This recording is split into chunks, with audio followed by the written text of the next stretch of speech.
ಇದೆಲ್ಲ ನೋಡಿ ನಮ್ಮ ನಿಯಮಾವಳಿ ಪುಸ್ತಕದಲ್ಲಿ, ನಮ್ಮ ನಿಯಮಾವಳಿ ಪುಸ್ತಕ ಪೇಜ್ 13ರಲ್ಲಿ 27ನೇ ಕಲಮಲ್ಲಿ ಸ್ಪಷ್ಟವಾಗಿದೆ. ಅಂದ್ರೆ ಇಷ್ಟು ಜನದ ಮೇಲೆ ವಿಧಾನಸಭಾ ಅಧ್ಯಕ್ಷರು ಅವ್ರ ಮೇಲೆ ಕ್ರಮ ತೆಗೆದುಕೊಳ್ಬೇಕು, ಅವ್ರನ್ನ ಸದನದಿಂದ ಹೊರಗಡೆ ಹಾಕ್ಬೇಕು. ಯಾರ್ಯಾರು ಸದಸ್ಯರು ಅಡ್ಡಿಪಡಿಸಿದ್ದಾರೆ, ಸ್ವತಃ ಲಾ ಮಿನಿಸ್ಟ್ರು ಅಡ್ಡಿಪಡಿಸಿದ್ದಾರೆ, ಇವ್ರನ್ನೆಲ್ಲರೂ ಕೂಡ ಸದನ ಶಿಕ್ಷೆಗೆ ಒಳಪಡಿಸಬೇಕು, ಅವ್ರನ್ನ ಸದನದಿಂದ ಹೊರಗೆ ಹಾಕಬೇಕು ಅಂತೇಳಿ ಪುಸ್ತಕದಲ್ಲೇ ಇದೆ.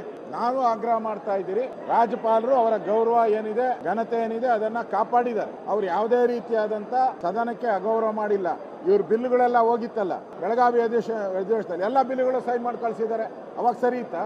ಈ ರೀತಿ ಗವರ್ನರ್ಗೆ ಒಂದು ಕಾಂಗ್ರೆಸ್ ಆಫೀಸ್ ಮಾಡಕ್ಕೆ ಅವರು ಪ್ರಯತ್ನ ಮಾಡ್ತಾ ಇದ್ದಾರೆ. ಅದು ಯಾವುದೇ ಕಾರಣಕ್ಕೂ ಸಾಧ್ಯ ಇಲ್ಲ. ಗವರ್ನರ್ ಅವರು ಸಂವಿಧಾನದತ್ತವಾಗಿ ಕೆಲಸ ಮಾಡಬೇಕು, ಅದನ್ನ ಮಾಡಿದ್ದಾರೆ. ಆದರೆ ಕಾಂಗ್ರೆಸ್ ಅವರು ಅದರ ದುರುಪಯೋಗ ಮಾಡಿಕೊಂಡು ಇವತ್ತು ರಾಜ್ಯಪಾಲರಿಗೆ ಅಗೌರವ ಮಾಡಿದ್ದಾರೆ. ಅವರ ಹೆಸರಲ್ಲೇ ಇವರೆಲ್ಲರೂ ಆದೇಶ ಹೊರಡಿಸೋದು, ಅವರೇ ಇವರಿಗೆ ಮುಖ್ಯಮಂತ್ರಿಗಳಿಗೆ ಪ್ರಮಾಣ ವಚನ ಸ್ವೀಕಾರ ಮಾಡಿರೋದು.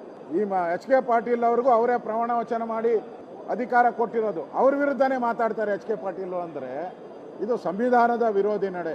ಇದು ಕಾಂಗ್ರೆಸ್ಸಿನ ಮೇಲೆ ಅವರು ರಾಹುಲ್ ಗಾಂಧಿನ, ಸೋನಿಯಾ ಗಾಂಧಿನ ಮೆಚ್ಚೋಕೆ ಮಾಡಿರುವಂತ ಕುತಂತ್ರ ಅಷ್ಟೇ ಇದು. ಆದ್ರಿಂದ ಇಡೀ ಸದನ ಇವತ್ತು ಕಾಂಗ್ರೆಸ್ ಅವರು ಅಪಮಾನ ಮಾಡಿದ್ದಾರೆ, ಸಂವಿಧಾನಕ್ಕೆ ಅಪಮಾನಿದ್ದಾರೆ. ಯಾರು ಅಂಬೇಡ್ಕರ್ರನ್ನ ಚುನಾವಣೆಯಲ್ಲಿ ಸೋಲಿಸಿ ಅಂಬೇಡ್ಕರ್ಗೆ ಅಪಮಾನ ಮಾಡಿದ್ರು, ಅದೇ ಕಾಂಗ್ರೆಸ್ ಅವರು ಇವತ್ತು ಸದನಕ್ಕೆ ಅಪಮಾನ ಮಾಡೋ ಮುಖಾಂತರ ಸಂವಿಧಾನದ ಮೌಲ್ಯಗಳನ್ನು ಹಾಳು ಮಾಡಿದ್ದಾರೆ.